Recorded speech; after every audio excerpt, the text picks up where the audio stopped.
আপনাদের যাদের মন শক্ত, অনেকের চোখ দিয়ে পানি নামে না। আমার এক আত্মীয় আছে খুব আল্লাহওয়ালা, আমার জীবনে এত আল্লাহওয়ালা আমি দেখি নাই, কিন্তু ওনার চোখ দিয়ে পানি নামে না। বারবার এসে আমারে বলে যে মিজান কি করবো বলো, তুমি একটু মোনাজাত ধরো। আমার মনে আছে আমি ওনাকে নিয়ে মোনাজাত ধরতাম, তো ওনার কান্না আসে না চোখ দিয়ে। এত আল্লাহওয়ালা, খুব ভালো মানুষ, কিন্তু চোখ দিয়ে পানি নামে না। এটা অনেকের হয়, নানা কারণে হয়।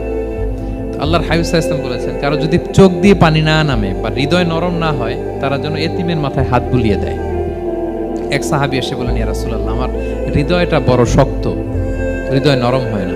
রাসূল সাল্লাল্লাহু আলাইহি ওয়াসাল্লাম বললেন, তাই? আচ্ছা, আতুহিব্বু আন ইয়ালিনা কলবুক, তুমি কি চাও তোমার হৃদয় নরম হোক, ওয়া তুদরাকা হাজাতুক, এবং তোমার আশা পূরণ হোক? তিনি বললেন, হ্যাঁ। তখন রাসূল সাল্লাল্লাহু আলাইহি ওয়াসাল্লাম বললেন, ইরহামিল ইয়াতীম, এতিমের উপর রহম করো। ওয়ামসা আলা রাসি, এতিমের মাথায় হাত বুলিয়ে দাও। ওয়া আতইমহু মিন তুআমিক, তোমার খাবার এতিমকে খাওয়াও।